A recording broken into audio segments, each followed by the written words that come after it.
Okay, now we're looking into part two of this. It's a dissertation done by a outstanding author named Ariel.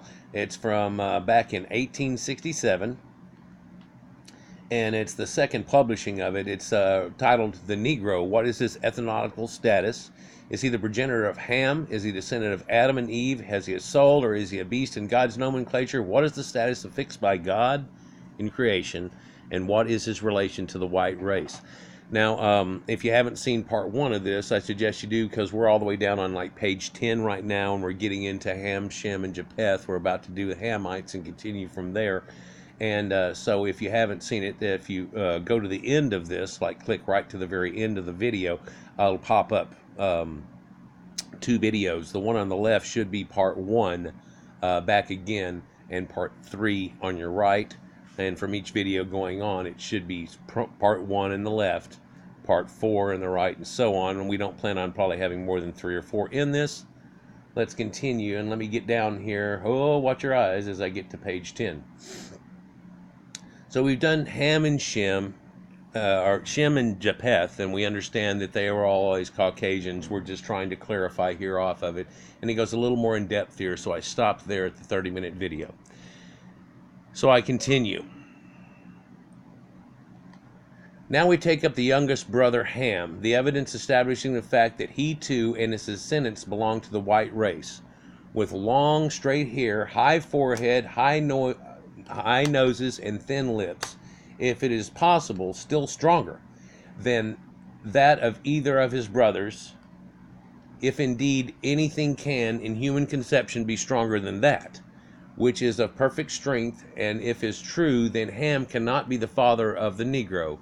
In this cases of the other true brothers, the Bible tells us where Ham and his descendants went, and what countries they peopled, and where his race may be found to this day, and which likewise all contemporaneous history abundantly testifies and shows that they are of the white race, and were so before the flood, or Caucasians. He always uses white.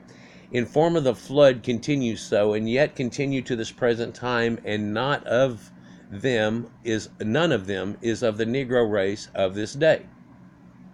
We will, in establishing the truths of the above declarations, take up 2 of Ham's sons and trace them to their descendants from the flood to the present time, to show what they were and what they are to these days. These 2 sons of Ham, whose posterity we propose to trace and show that they are now belong to the white race, are Mizraim and Canaan, the second and youngest of his sons. The families of all the sons can be traced from the flood to present day, when we presume that these 2 are sufficient, and that they are white and have been selected. Canaan intentionally for the purpose that he will be seen after. Canaan was denounced by Noah personally, and that he should be a servant of servants to his brethren. If it turns out in this investigation, as we know it will, they belong to the white race, it will satisfactorily settle this question, that the curse of Noah did not make him and his descendants the black Negro we now find on earth, much less Ham, who was not so cursed. The Bible plainly tells us that the country now called Egypt was settled by Mizraim, second son of Ham, and his people and his descendants, that Mizraim, the second son of Ham and grandson of Noah, gave his name to the country, that they called it by the land of Mizraim, and by which name it is still known to the present day by the descendants of the ancient inhabitants, that they built many magnificent cities on the Nile, among them the city of Thebes, one of the largest and most magnificent in its architecture and the grandeur of its monuments and temples that the world ever saw. Its ruins at the present day are of surpassing magnificence and grandeur. The city was named Thebes to commemorate the ark that saved Noah, the grandfather of Mizraim, from the flood, the name of the ark in Hebrew being Theba. Then we take it for granted, we will admit, that what is now called Egypt was settled by Mizraim, the son of Ham, the grandson of Noah. The Bible and outside concurrent history and abundantly prove that he and his descendants were held, occupied, and ruled over Egypt, and continued in the possession of the occupancy of the country as such until long after the exodus of the Hebrews under Moses and Aaron, and Ham's descendants through Canaan, and in the persons of his sons Sidon and Heth, settled Sidon, Tyre, and Carthage. This will not be denied by any intelligent biblical student or historian, Sidon itself was named after Canaan's oldest son. So we're looking at the ancient Canaanites here in Egypt. Now, here we have another problem where black people have not claimed that they're Hebrews, but they've also claimed that they are the people that enslaved the Hebrews. They were the Egyptians, and they weren't. Although in the 25th dynasty, Taharka, an Ethiopian who had Negroes under him as an army, which the Egyptians had some too, by the way, ended up attacking Egypt at a low point and pretty much took them out. And it only lasted like 72 years, depending on which timeline you get. And then, of course, the Persians took back over, and then it fell, and it was always under foreign rule from then on, and looked at as being the downfall of Egypt. So it's kind of odd that they even try to throw themselves in there whenever they really weren't allowed into Egypt. You look at the Simna Stele of Senusret III, and it tells you that they aren't allowed past Icon, which is up past the border there at the Third Cataract, and therefore not allowed to come in Egypt. They can come and do things, but they're not going to be able to come down the river or pass into Egypt. It says they can't pass Heth forever. But later we find out, of course, in the modern day, they definitely did eventually pass Heth. But from Egypt and Africa, Mizraim's descendants are passed over to Asia and settled India, whence they spread over that continent. The great commerce sprung up between India, etc., and Egypt and connecting countries, which was carried on by caravans, that Greece and Rome subsequently shared largely in this commerce, especially after the march of Alexander the Great into India by the caravan route 332 years before our Savior's birth, so 332 BC when Alexander. The commerce has continued to this day. All these facts are undeniable and will be denied by no one acquainted with the Bible and its past history. And indeed, we know that there was a Silk Road before then, too. And we know about the Tocharians and all the ancient blue-eyed people that had come up through, and the Proto-Indo-Europeans, these Caucasians that had come up into India, the Aryans, and up through into China. And I've just done videos about this, too. But at this time, it's pretty much lost in a wash, isn't it? In fact, it's pretty much lost in a wash till now, till someone tells you about it. Everybody seems to go, well, there's Canaanites, and then there's the land of Sumeria and Babylon, those bad guys, and then there's just some stuff, and then there's China. You're like, just some stuff. Just some stuff's about 1/3 of that Europe, and you're just going to kind of some stuff it, and no Mongols hold that part. Well, really? It's Genghis Khan. What color are his eyes? Anyhow, let's continue. Well, gosh, I hate it when I lose my place in these long things. These descendants of the malign Ham were at and after the flood and continue to be this day of the white race, having long straight hair, high foreheads, high noses, and thin lips, that they are so and continue to be. Much so is the descendants of the other two brothers, and possessing all the same general lineaments so as long as the race shall exist, will be an eternal protest against their being of the Negro race that we now have. But as we intend to show exclusively that Ham and his descendants were and are white, along with straight hair, etc., from Noah we present to the present time so plainly and so positively that no fair, candid man can have at least the doubt of its truth. We proceed to state that we will now give the names of the country, now called Egypt, beginning with its first settlement by Mizraim, in regular order down to enable the biblical and historical accounts to refer readily to the histories of the different epochs, to detect any error, if we should make one, in tracing Ham's descendants down to the present day. In Hebrew it's called Mizraim. In Coptic and Arabic, the former now being the name of its ancient or first inhabitants. It is called Misr or Mezer, being spelled both ways in Arabic and Coptic writers. This also can lead to the word miser and the word measure. In Syro-Celtic and Hellenic Greek, it is called Aegyptos, and in Latin, Aegyptus.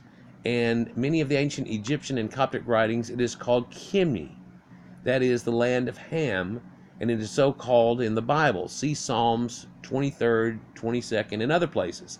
The ancient inhabitants now in Egypt, the Copts, are called the prosperity of the Pharaoh by the Turks of the present day. The ancient Hyksos, or shepherd kings, patriarchs of the Hebrews, they even knew this back then, are sometimes confounded in the ancient history with the descendants of Ham, being of the same original stock. Egypt, you see that in the 1860s. This isn't some new thing in any way, shape, or form that people have figured out the Hyksos connection. Egypt has not had a ruler of its own since the Battle of Actium, fought by Augustus Caesar 30 years before our Savior, as God, by his prophetess, foretold that their own kings would cease forever to reign over that country. After the Battle of Actium, it became a Roman province, and since that time it has been under foreign rule. It now is and has been governed by the Turks since 1517. But yeah, they actually wrote that part of the Bible after the fact, and so the prophecy there is kind of self-foretold a little bit. In fact, the whole Jesus thing, talking about how the whole temple is going to be raised, and it's going to be in one generation exactly from 33 AD when he dies, and then you find out that the fall of Jerusalem's in 73 AD, and it started with the Jewish revolt, so it's their fault. They started it. Jewish revolt of 66 AD started in the 6th month on the 6th day. Figure that one out. And they had 7 years from 66 to 73 AD, so that's their trials and tribulations, ending at Harmageddo, supposedly. But it ends up ending up on this other mount, and then they, kill the people off. It's the end of it. And who rode in on the white horse and the 7 heads of the dragon? Well, that's the 7 heads of Rome. And who rode in on a white horse? Well, that was Titus. And it was him deifying himself, just like Caesar had done before, because all of those, just like the Egyptians, had this godly presence. Alexander, they spoke about, he was said to be half divine because he had one blue and one brown eye. So do you think it's the brown eye that does it?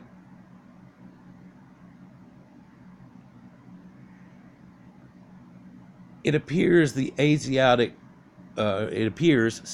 Missile, that Mizraim, the son of Ham, and his son's descendants, after settling Egypt, a portion went to Asia, which was settled by them, and that they gave their names to the different parts of the country where they had settled, and which they retain yet. The names of these sons of Mizraim, giving a history as followed, is Hind, Sind, Zang, Nuba, Canaan, Cush, Copt, Berber, Hebesh, and Abash. From these are the children of Ham. We don't readily trace the present names of the countries of those people that are down to this day. So, boom. That they founded the nations of the Hindus, Nubians, Copts, Zanzibar, Barbary, Abyssinia, the present Turks, is unquestioned and undoubtedly by any intelligent scholar that they are of the white race with long and straight hair. It is equally unquestionable and are so this day, and as positively that Shem and Japheth's descendants are now white. That first commenced to settle the Nile in Africa. They then passed into Asia, and these 2 continents were principally settled by them. A portion of Europe, Turkey, is occupied by them. These 2 have long straight hair, and etc. And we also know by studying through history that the Turkic people were way up near in China and in the Mongol area, and they had run all the way down into this area and taken over and then left into that empire, and later it had a few big expansions out of that with a few other empires, but we're not going to go to that now. A portion of Ham's descendants through Canaan's sons Sidon and Heth settled Sidon, Tyre, and later Carthage. Tyre became a great power and a city of much wealth and commerce. As we learn by the Bible and other history, Tyre was eventually overthrown and her queen and people fled. They subsequently built a great city of Carthage near to where Tunis is in Africa is now situated. They were again overthrown and their city destroyed by Scipio Africanus Secundus after the Battle of Zama. And that's where Africa gets its name. Before then, they called it Libya. Look at old ancient Herodotus maps and so on.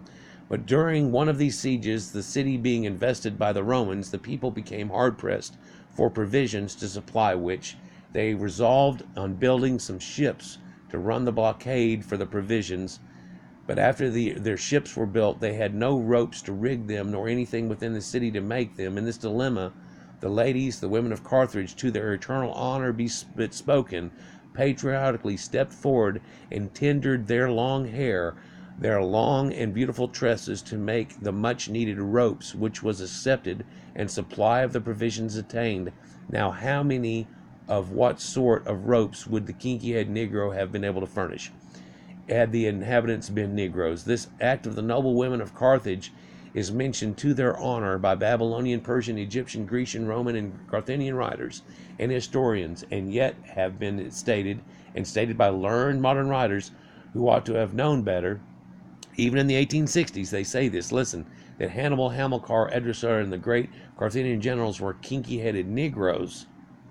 That Carthage itself was a Negro city, while the annals of the fame do not present such an array of great names, whether in the arts and sciences, that all serves up to elevate the make man noble on the earth, or in the Senate, or in the field, or be an array of great names, whether in the arts or sciences, and by any other race of people, as it will compare to those of Ham's descendants. All of North Africa was Caucasians. We've got sites there. Jebel Irhoud goes all the way back to like 70,000 BC. Even the Green Sahara Project shows you when the Sahara was green, there's Caucasians there. Down in the Cape, we found the Hofmeyr site. It goes back 40,000 BC, Caucasians. There's even red ochre sites that are all the way down in the point at Bloombo's Cave. None of this did he know at the time, but what he does know is that people are trying to spread some lie, and then they're also even turning around and trying to tell you Carthaginians were black. Even back then, people were trying to say, well, if it's in Africa, see, because Africans. And that's not correct at all. In fact, Africa was named after a Caucasian. It actually means motherland. And since it was named after a Caucasian, that means motherland of the Caucasians. Well, now we have this whole idea that was out of Africa theory and everything else. Yeah, it goes with that. But the people that came out of Africa were these Caucasians that ran everywhere, right? Right. That theory was to explain everything that happened with these people. Just like this Bible was meant to explain everything that happened with these people, not other people. Right? A portion of Ham's descendants through Canaan's sons, Sidon and Heath. Oh, God, I'm back there again. These Carthaginians were long and straight-haired people, and by neither a race of people compared with those with Ham's descendants. After the fall of Carthage and the last Punic War, many of its people passed over subsequently into Spain, which they held and occupied for centuries and are known in history as Saracens. A part of Spain they held and occupied until the reign of Ferdinand and Isabella, which they were then expelled. These two had long and straight hair, but to return to that portion of Ham's descendants through Mizraim.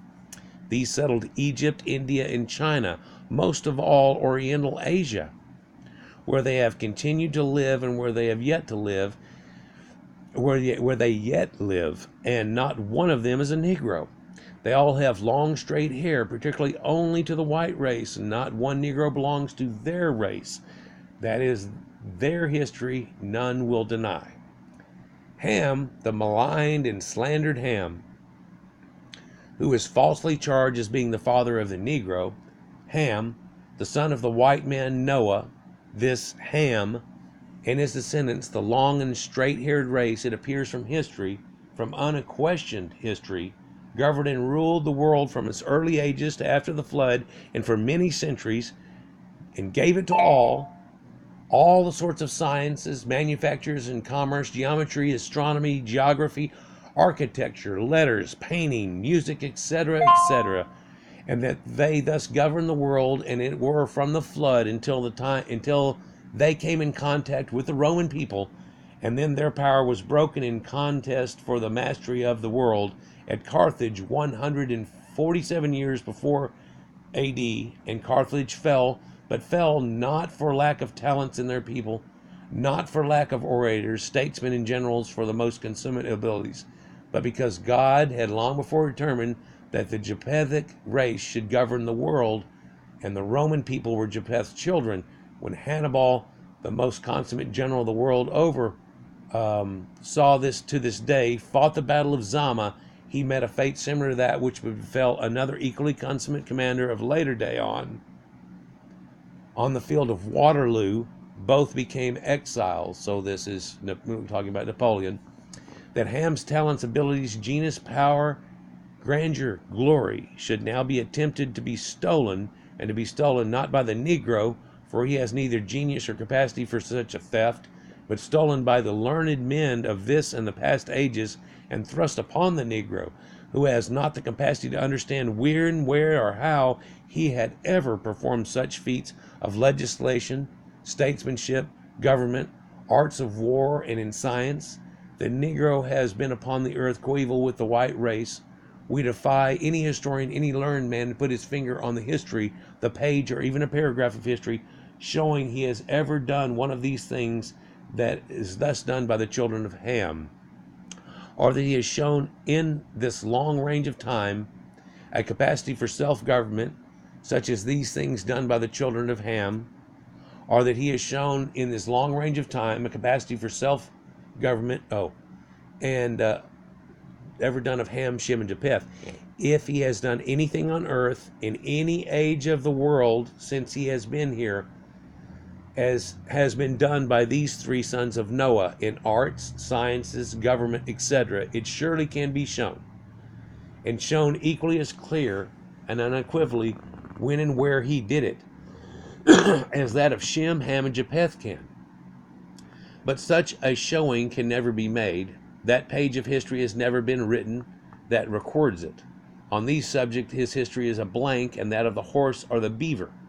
But we are not yet done with Ham's descendants. The great Turco-Tartar generals, the Tartarians, Timur, Genghis Khan, and the Tamerlane, the later called in history the Scourge of God, and the Saracenic general, the gallant, the daring, the chivalrous, the noble Saladin, whom he led the Paynim forces of Muhammad against the lion-hearted Richard, or Richard the Lion-hearted, in the War of the Crusades. All of these children of Ham, Muhammad himself, the founder of an empire and the head of a new religion, made his kingdom of Ham's descendants as all Turks are, and these all have straight long hair, etc. In fact, Muhammad has red hair, and people still to this day deify themselves by henna and putting red in their hair. Even black-haired people will beard themselves in a red. They even supposedly still have some of his hair, and they show you individual hairs of it. It's red.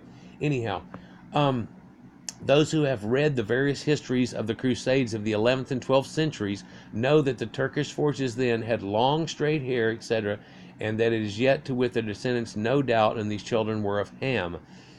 It will be seen now that we have taken up the Ham's sons, that we have traced him and his descendants from the flood to Egypt, where they still are, and have traced them across the continent of Africa into Asia, settling countries they went, into the countries still bearing their names, where they settled, where they are yet, and we have taken up another son and traced him and his descendants to Sidon, Tyre, Carthage, and in Spain, and showing that they too, without exception, were long, straight-haired, forehead, high noses, thin lips, and belonged to the white race, not a kinky-head Negro among them. We have shown that Ham's descendants have led and governed the world for 23 centuries after the flood to the Battle of Actium, that they gave it also the arts and scientists, manufactures, and commerce, etc. There's one discovery, one dye, as old as Tyre itself, and yet emanated, noted, the Tyrian purple, consecrated exclusively for imperial use. Imperial purple is the synonym of a king. So these people that are supposed to be the servants of servants suddenly had the king thing. They weren't the servants of servants, the nomadic tent people.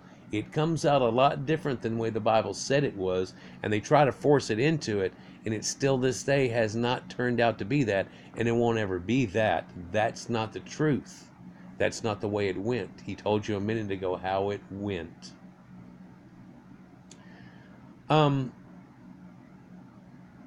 Another thing about this too is this hue, man, and this hue, these colors, and it goes, if you look at a rainbow, it goes red, yellow and blue make green, so it goes yellow to green to blue, and you can find these colors among Caucasians, and their eye colors even, with the green and blue. You can't find purple at the very top end of the spectrum, the ultraviolet end of the spectrum, but yet it's graded here.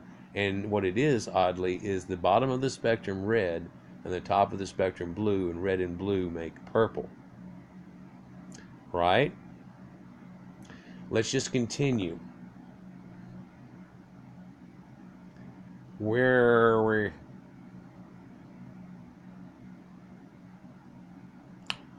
And we have found these children of the slandered Ham. We have traced them step by step, as if it were, from country to country, from the days of Noah's flood down to the present day, that wherever we found them, and wherever found in any day, any country from Noah down to this day, we found them to be white and of the white race only.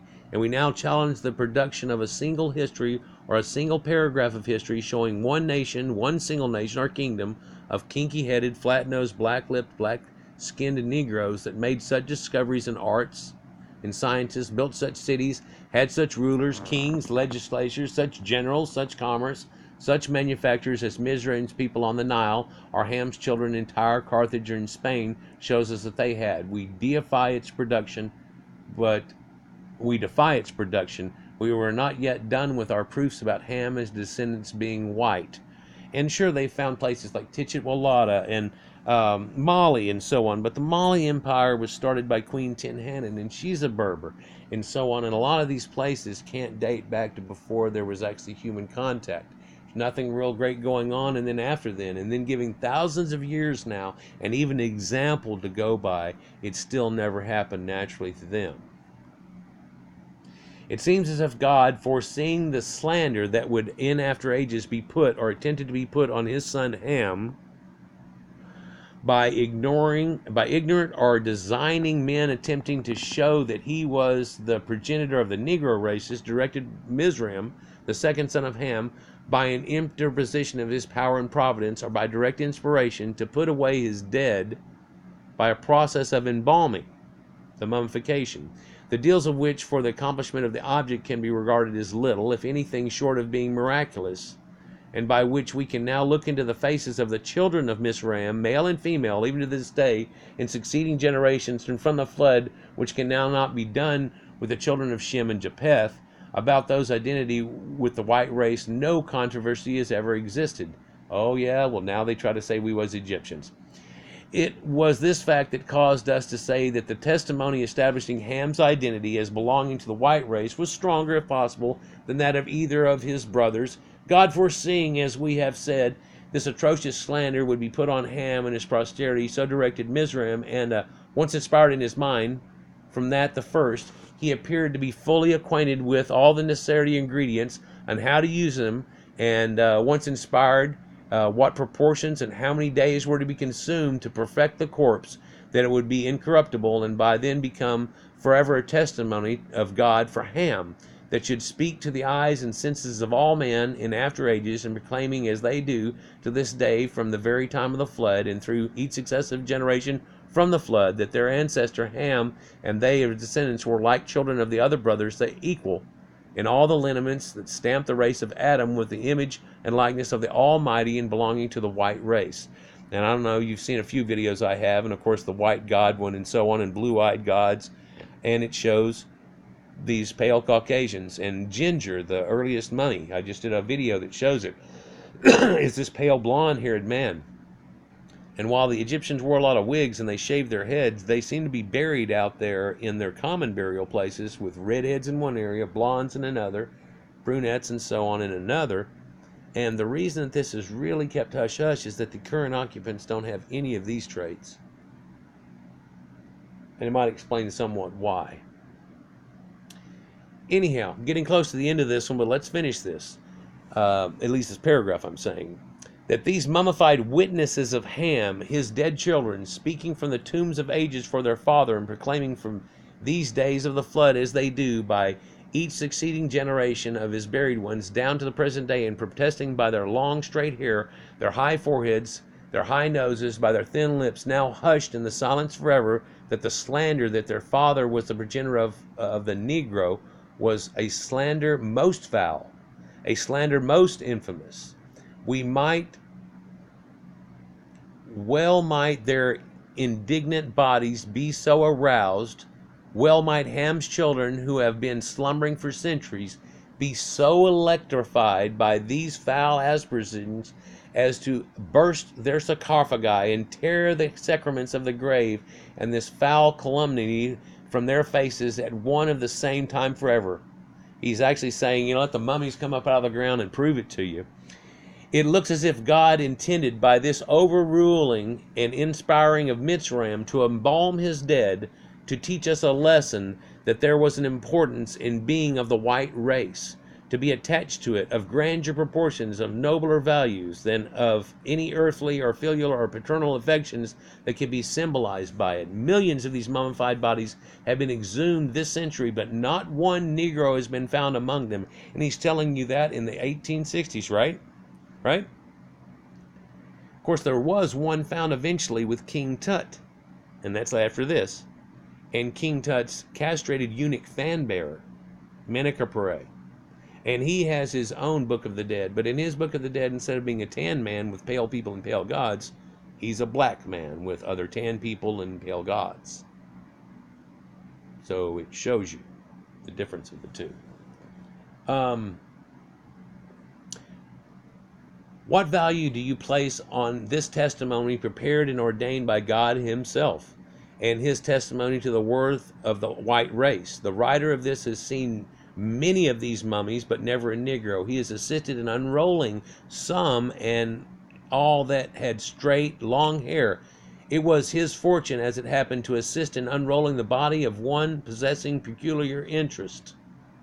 From the hieroglyphic inscription on the sarcophagus, it proved to be the body of a young lady who died in her 17th year, that she was the daughter of the high priest of On. The temple of On was situated 6 miles northwest of present Cairo, and On is the god of heaven of the Sumerians too, by the way.